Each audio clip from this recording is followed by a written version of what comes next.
This is cute. Ooh, I almost like ruined that guy's spider web. That poor orb weaver. Well, it looks like the Ripsalis just wanted to break out of the restaurant here. It's like, let me out, let me out. So I'm at the N1 Garden Center. I got tipped off to this place by Jane Perrone, who's a podcaster of On the Ledge, and we were going to meet up, but our schedules just weren't working out. So she tipped me off that this is a great place for houseplants, so I thought I'd go check it out.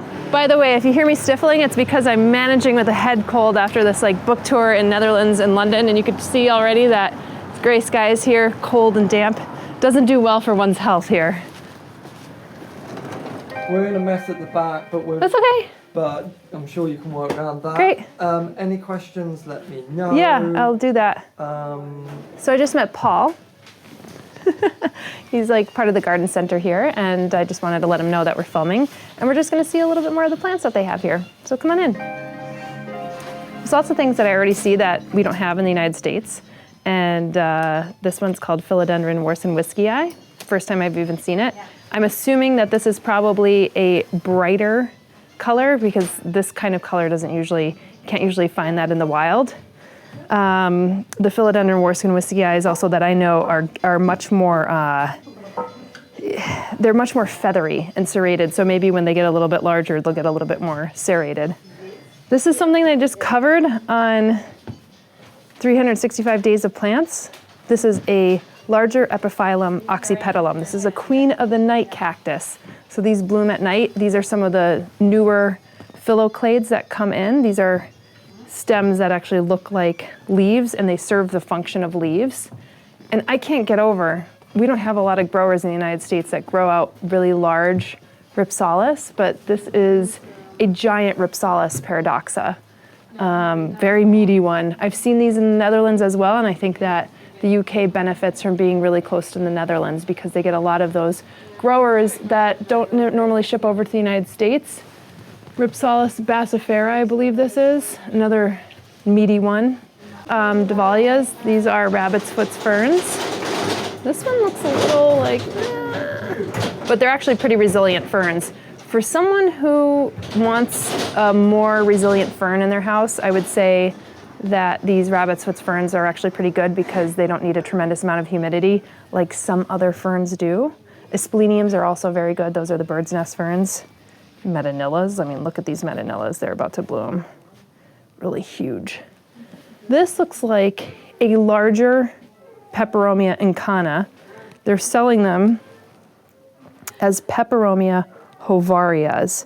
Touch the leaves, so soft and thick. Thank you, I might as well just do that. Yeah, they are nice. They are quite nice. Ruscifolias, these are Dischidia ruscifolias or Dischidia ruscifolias. These are very resilient plants. They're also related to hoyas, so if you like the hoya family, then this one is a good one for you. They do not get large blooms. They get really, really, really, really minute white blooms. Mine is actually blooming at my house before I left. Ludicea discolors, flaunting their black-green foliage here. Let's see what else they have. Ooh, these are incredible begonias. Begonia masoniana, iron cross. I've definitely seen these before, but the name escaped me. Look at that. I love the texture of the leaf. It kind of reminds me a little bit of a lesser version of Begonia ferox, because ferox has those really kind of nipply, ripply tops. This is a Begonia luxurians, I believe. Yep, Begonia luxurians. I like this one a lot. This kind of digitate, kind of finger-like look is really nice. Like it a lot. This is a Senecio. I saw these in Netherlands and I was like, this looks like my Senecio macroglossus, but I have never seen this before in the United States. This is Senecio myconioides. I don't know if that's the updated scientific name, but I would imagine that this is a very resilient houseplant, and I would have actually loved to grow this. Hence, some grower in the United States, please grow this because I would actually like to get it and trial it out in my home. All right, so what else do we have here? Massive anthuriums. I mean, look at these. These are huge. They're not pretty much known for their bracts. I mean, look, their bracts are quite tiny, but their leaves are massive, and so are some of their roots. You know, these things typically are growing in the cloud forests, kind of stuck to trees and rocks and things like that. So learned a lot about these recently with one of the big anthurium growers in the United States. These are Aphelandras squarosas. These are the white versions. I have to say that these over time start to look a little scraggly. They will pretty much start to grow up tall, and they tend to lose their bottom leaves. They get really cool kind of like square-shaped inflorescences that are yellow, which are nice. People like them for the foliage. This is, like I said, the more of the white version, but they have like ones that are darker green with a little bit of white stripes. So you got some palms right here. These are nice meaty philodendrons. Oh, look at this, philodendrons. These are really hard to come by. I wonder how much they're selling these for. I'm just gonna be a little nosy and see what the price tag is. 21 euros. Oh my God, these were going for so much, and like at the Aroid show, it's ridiculous. So nice. This might be it's like the Ring of Fire, philodendron Ring of Fire. Let's see. Yep, philodendron Ring of Fire. I think this looks like a jungle boogie, but I think with the splotches on it, the jungle boogie is turned into the Ring of Fire. So anything that looks like a little deviation from the natural type, then they'll name it something different. This looks like a Commingiana, a Hoya Commingiana. Hoya species, but this one to me looks like a type of Commingiana. And God, that looks so nice. I can't believe it's only 22 euros. God, man, such a nice selection here. Jane was right.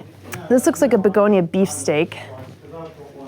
It's massive for anybody who's looking at it. And here's some nice bird's nest anthuriums right here. These are pretty resilient as houseplants. I've done really well with my bird's nests. Gosh, this Peperomia caparata.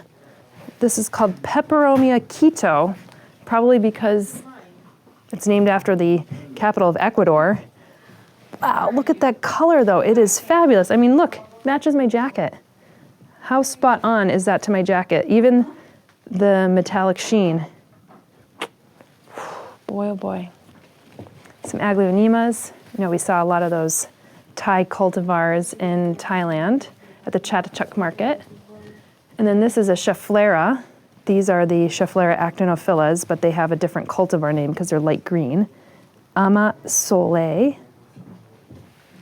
These are 19.99 pounds.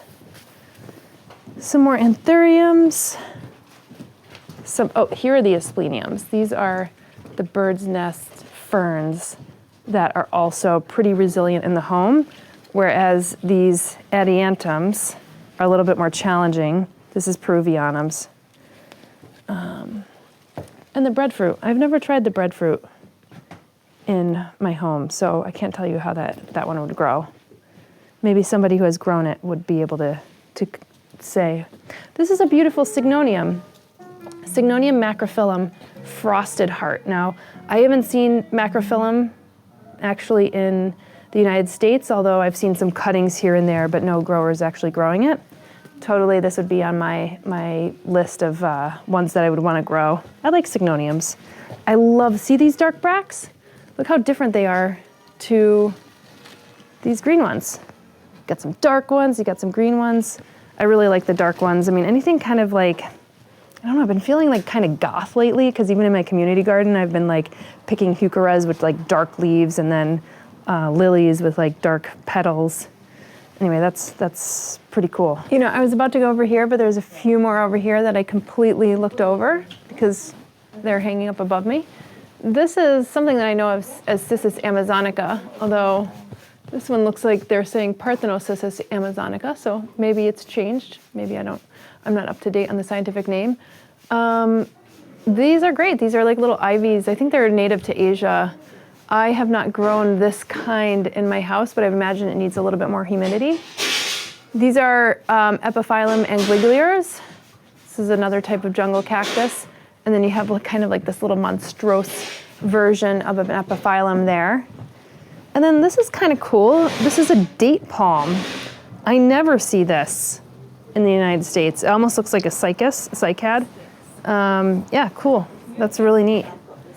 What else? And then Dischidias right up here. You can see a couple different versions.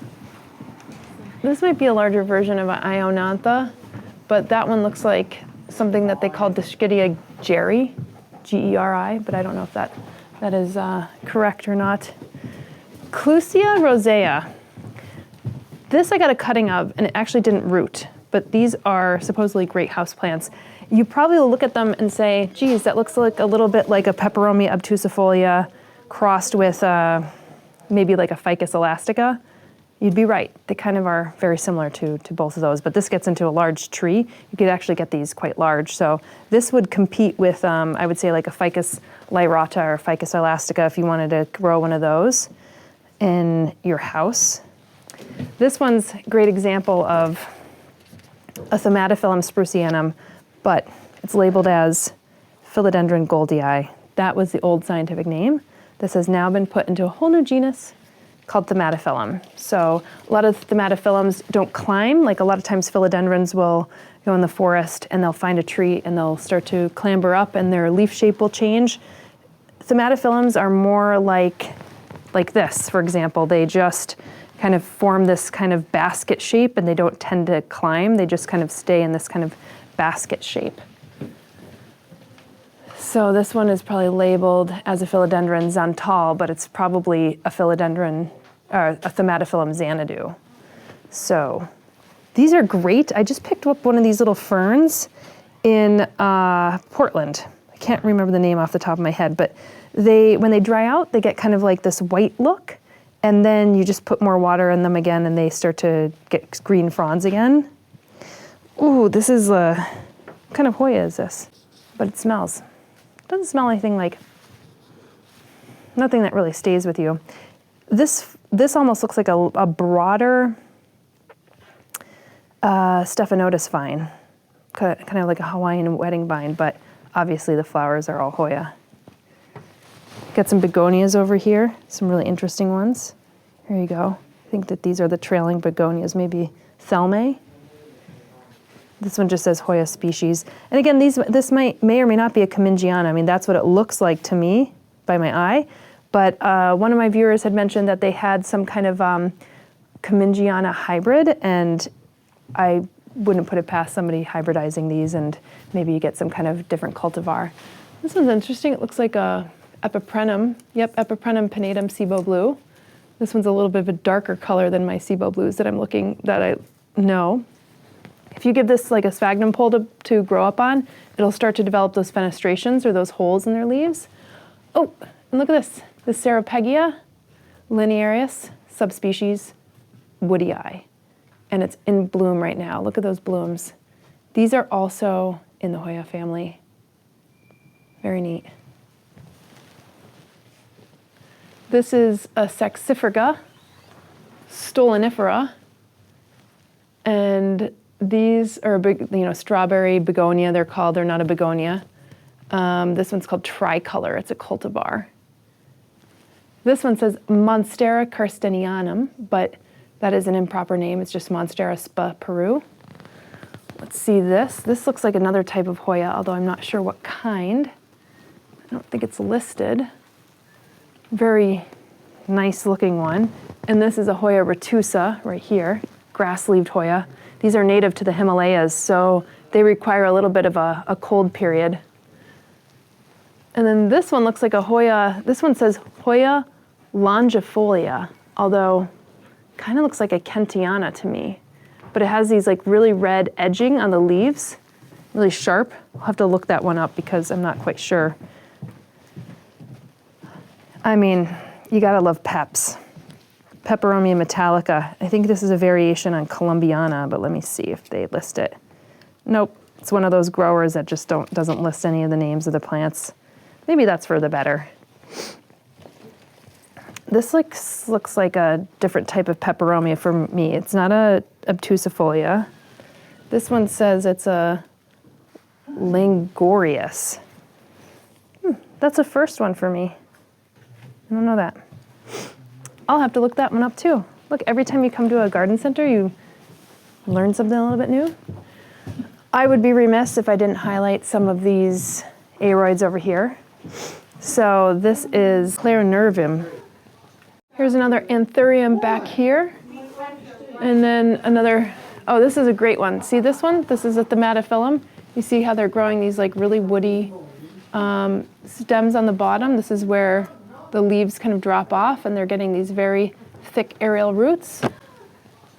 And then you see this Syndapsis pictus right here, very popular shingling plant if you let it shingle.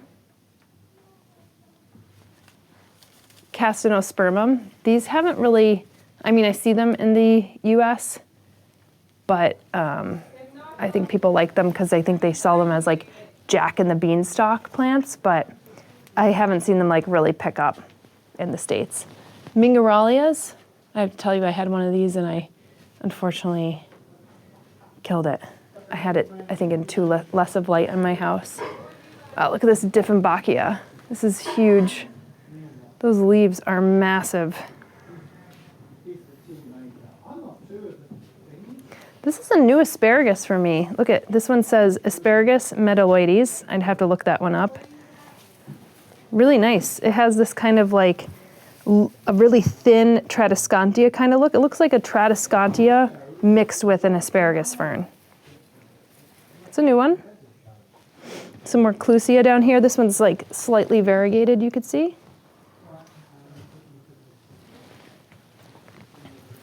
Some Bucarnia recurvatas. These are ponytail palms.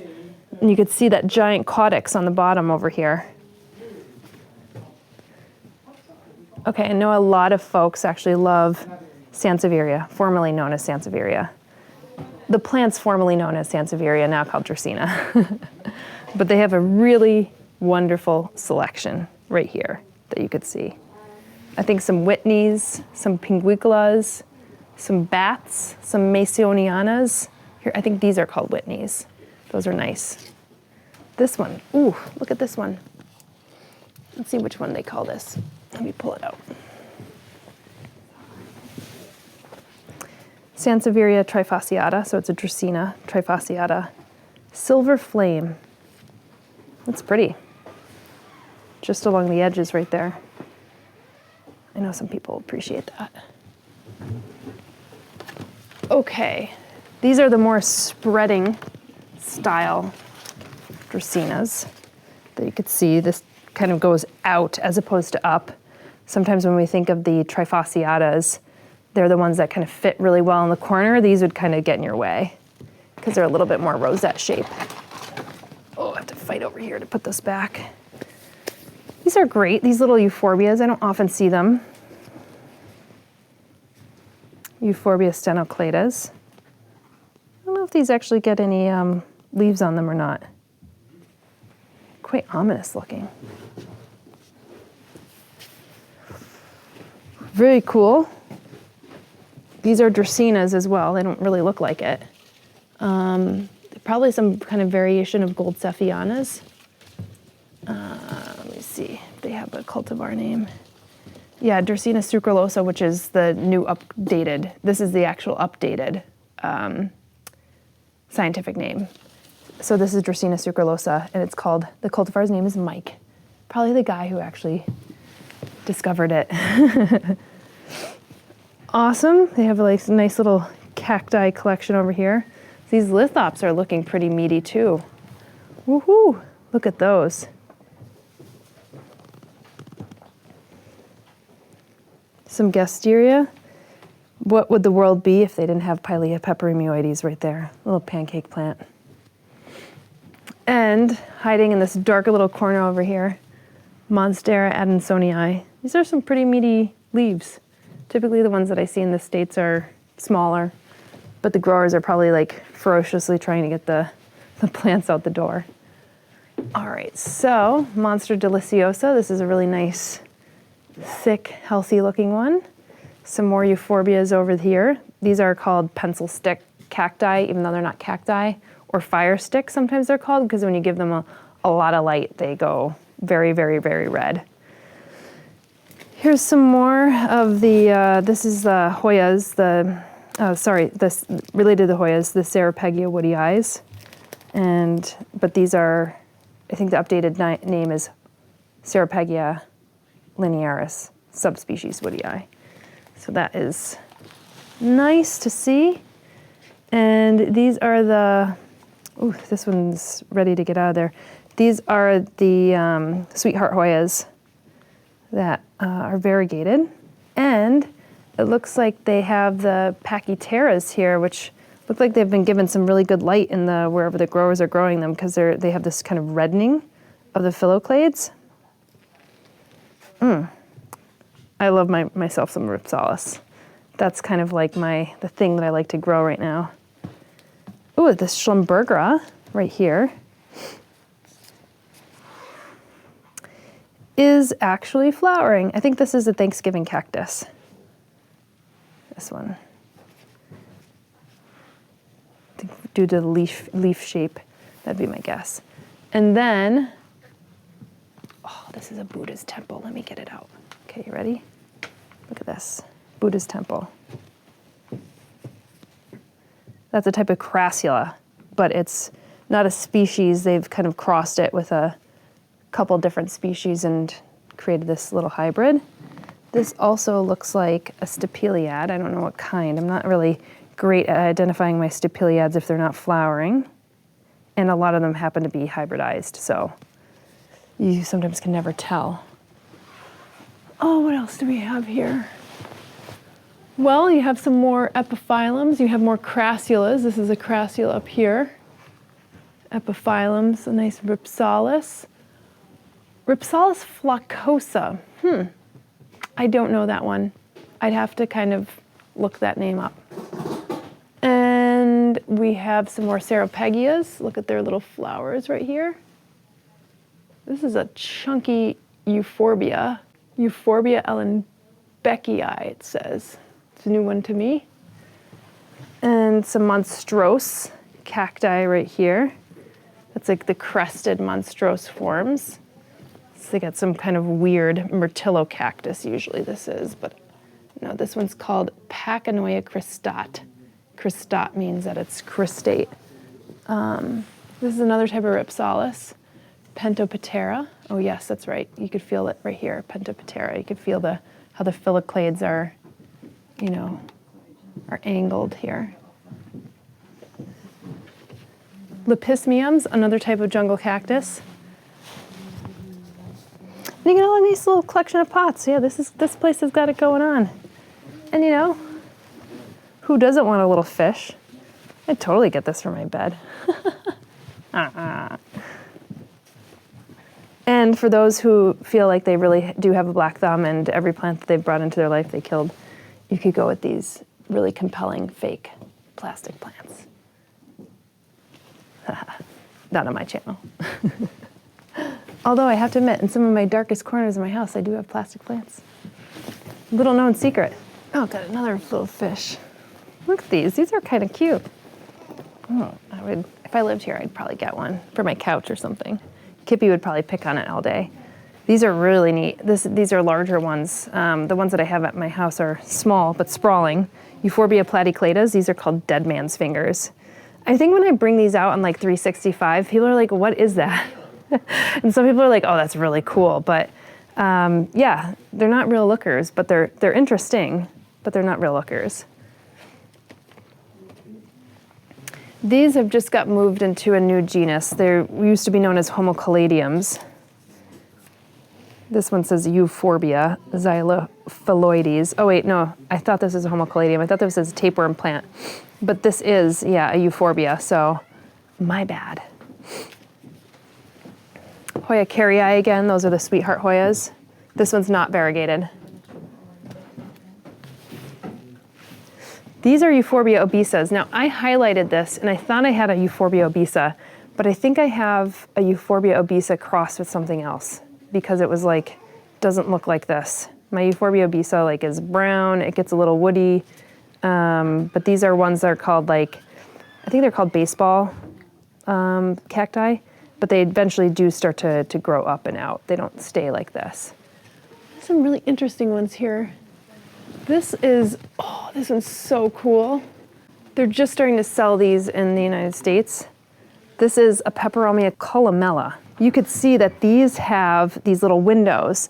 And I talk about these little windows, these little chubby succulent leaves and these little windows. I talk about them in my Peperomia care and propagation video. So if you want to know a little bit about that, check that out. And also my Peperomia tour, I talk about them in my Dullibriformis, my Peperomia Dullibriformis and my Peperomia argyria and those. This one's a sweet Peperomia.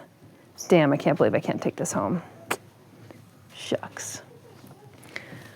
All right, put that one here. And then this one looks like a kind of Jatropha of sorts. Let me just take this down. Yeah, Jatropha multifida. Yeah, you could see some of the flowers right there. I didn't see the flowers, but you could tell by the leaves. Jatropha has some really interesting shaped leaves. Kind of a dead giveaway.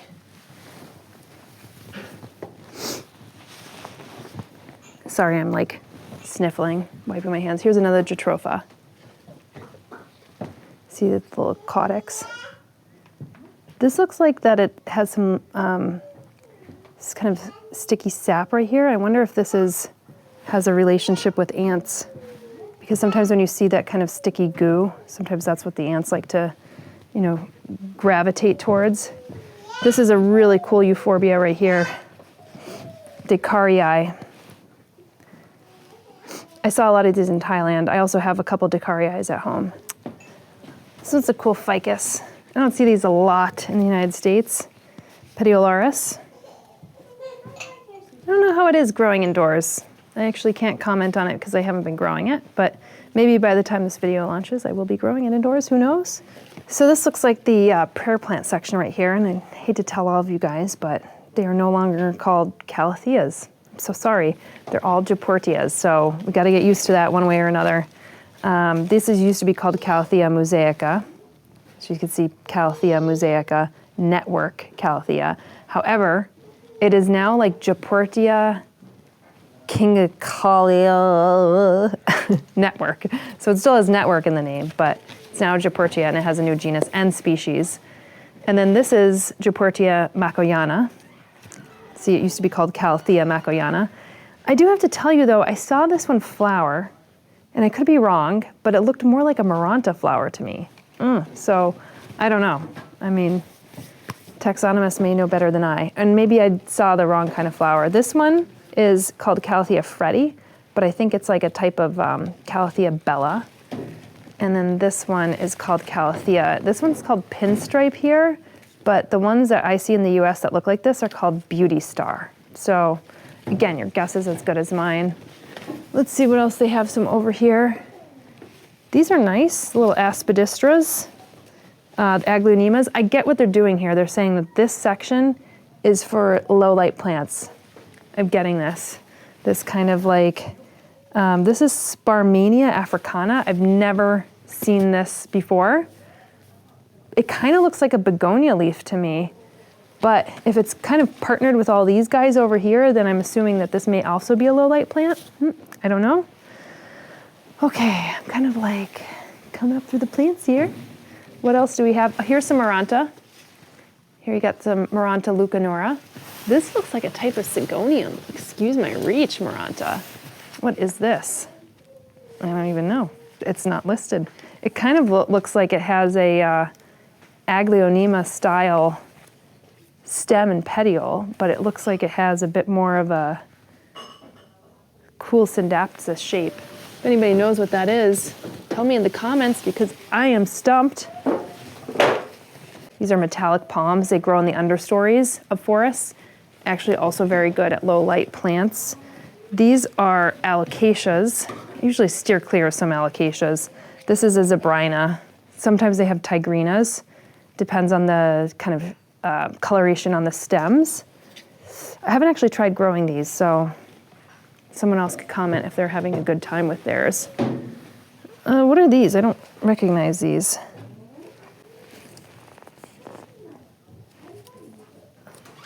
They're saying it's Peperomia.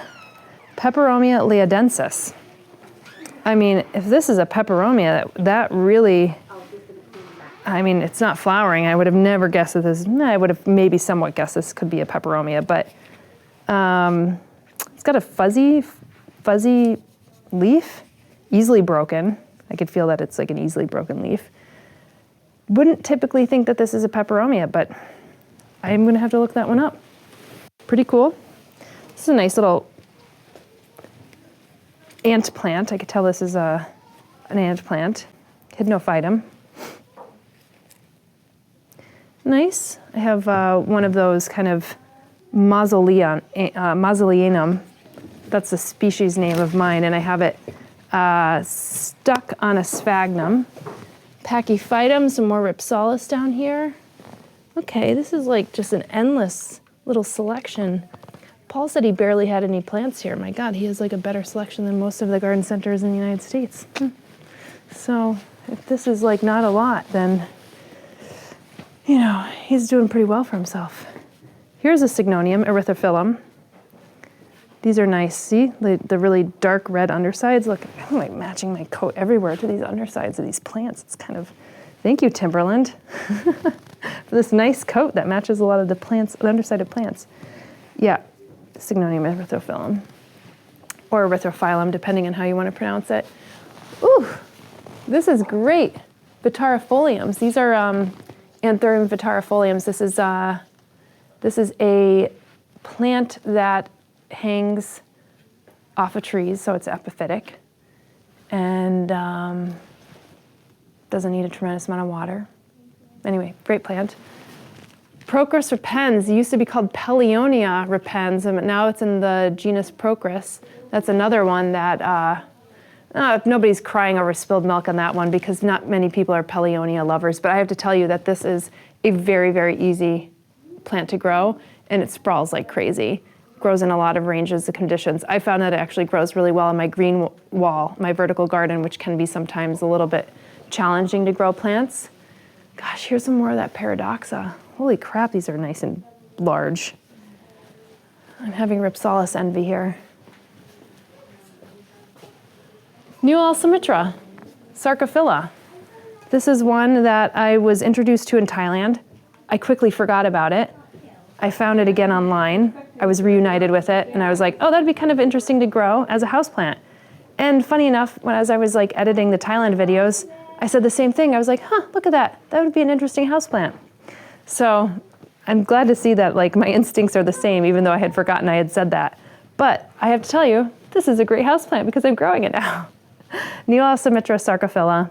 It's a type of cucumber. It's a vining cucumber. Very thick leaves, and it likes to scramble. And what I found out is that it likes to grow on limestone. It's a limestone plant. So if you have a little bit of crushed eggshells, if you have some oyster shells, put that into your soil, and that would be probably a little bit more appropriate for this plant. So great one right there. Something that would be easily overlooked. Look at this Dischidia platyphila. This one is a Myrmecodia. It actually does ants. You can imagine that growing up a wall or a column, and it would look incredible. Yeah. And then this is Australis, he said. And these like clambering begonias are nice, but you don't usually find these in garden centers. You find them with hobby growers. Right. It's not particularly easy, that, to be honest. I had one in my office, and these need humidity. Yeah. Do you know what Hoya this is? No, that was one which came in a mixed box. Yeah. And we haven't managed to find out which one that is. Yeah. The one to the left is Retusa. Yes. But I don't know the one to the right. Mealybug likes Retusa. Yeah. What? The mealybug likes Oh, they Retusa. do? Okay, my mealybugs have not hit my Retusa yet, but they like other things in my house. Why it was so bad. Yeah. And I've had it for years, which is a real shame. Yeah. And what epipremnum are you calling this one? That's Epipremnum pinnatum Cibo blue. Yes, yeah, that were but yours are not blue. No, ours are really blue, so they? I don't think these are a Cibo blue because I don't know if you could call that cultivar Cibo blue because it's dark green. This is right. This is one of our customers said, and I said, well, this is the nearest we've ever got to Cibo blue. Yeah. But of course, depending on where it's grown and the light levels that Well, this would tell me that it's grown in a little darker light condition because it has more chlorophyll, if that's the case. Or they just picked it off of one that's a green thing and they're calling it Cibo blue because that's what the growers want, or that's what the buyers want. These are Dorstenias. I didn't even see these. Yeah, these are sweet. This is the first time we've had these. Yeah. And we've got quite a lot of Caudex we haven't put out yet. Yeah. We got from a specialist. I'm quite a Caudex fan, so when I saw these, but they're such wacky little. I love the flowers. The flowers are brilliant. Yeah, they really are. Yeah, these are great plants. I overlooked a lot of these because I'm just like, I went like rapid fire. I'm like this, blah, blah, blah. But even this I've never heard of this species of peperomia, Langorius.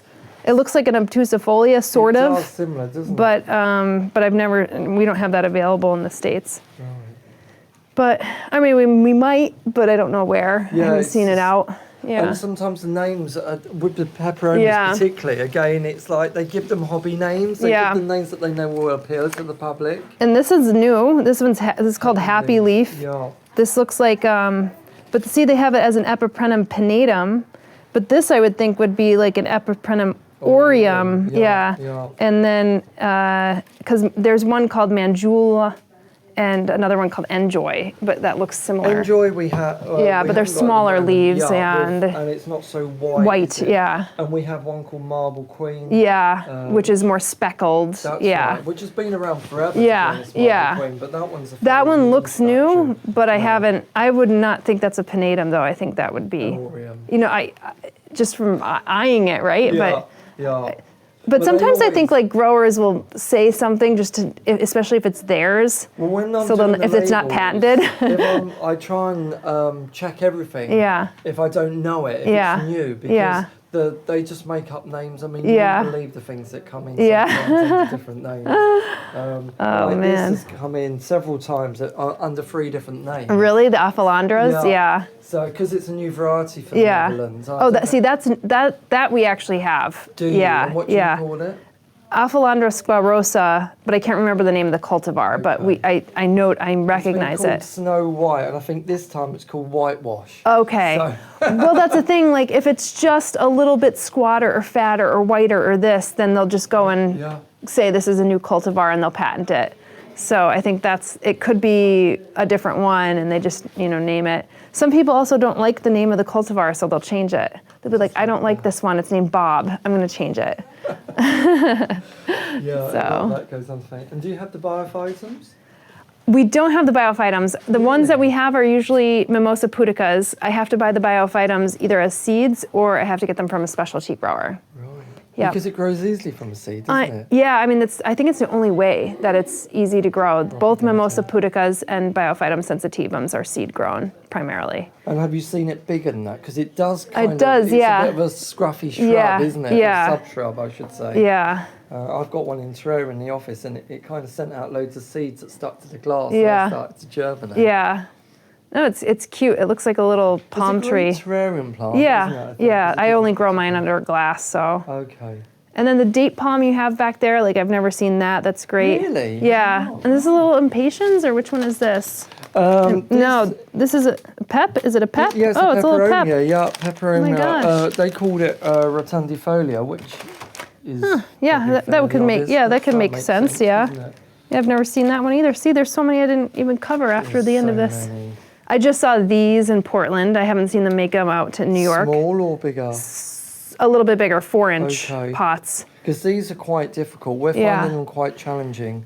But the thing is with them, they're actually really resilient because what I found is when they dry out, they get these white. But then as soon as you give them water again, the new green will come up, and then the white one will stay, and it kind of looks like a bicolored plant. We're misting these probably every day, but I'm told if it's kept in really high humidity in the glass, and it grows really well, and it's very happy. But out of glass, it's not such a happy. Yeah, but I found that it's really resilient. Like a lot of ferns, they'll die back and right back again. Once it gets used to its new environment, it won't. Probably. It probably needs a little bit of acclimatization there. But no, you have a really wonderful selection. Thank you. This is great. We try, and it changes every week. Yeah. And every time something new comes available, we grab it as quickly as we can. So. Well, it's great. It's a good strategy to have. Yeah, it just keeps it interesting for people. Yeah. There's so many places now selling houseplants. And we've been doing it for such a long time, for 20 years. Yeah. We've got to have new things for our customers. Yeah, you got to keep it fresh. Exactly. And we're fortunate that the Netherlands now are experimenting a bit more because now the sales are better for them. They can be a bit daring, whereas 5 years ago, you couldn't get monstera in the pot. I know. Because the growers kind of stopped growing them. I know. They were no longer making money from them. Well, it's really being driven by like a lot of customers now looking for things and coming to garden. Because I will literally go to my garden center and be like, "Can you get this? I know who's growing it. Just call them." You know.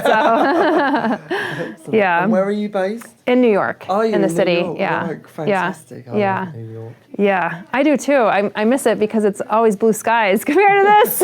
Gray skies all the time. And I love that sort of sticky heat in the summer. In the summer. I know. Well, that's true. That's true. Anyway, but yeah, thank you so much. It's pleasure. Yeah, thanks for letting us scroll through your place and like your plants. And unfortunately, I'm not going to bring anything back. But that's a challenge, isn't it? Yeah. Okay. I think I've pretty much scoured this whole store. So what a nice little selection. And it was a really good suggestion by Jane. So I think this will probably be the only store that I get to see here in London. So I hope you enjoyed that. And remember, you could always tune in to my blog at homesteadbrooklyn.com and on my Instagram at homesteadbrooklyn, and of course here on YouTube. See you next time.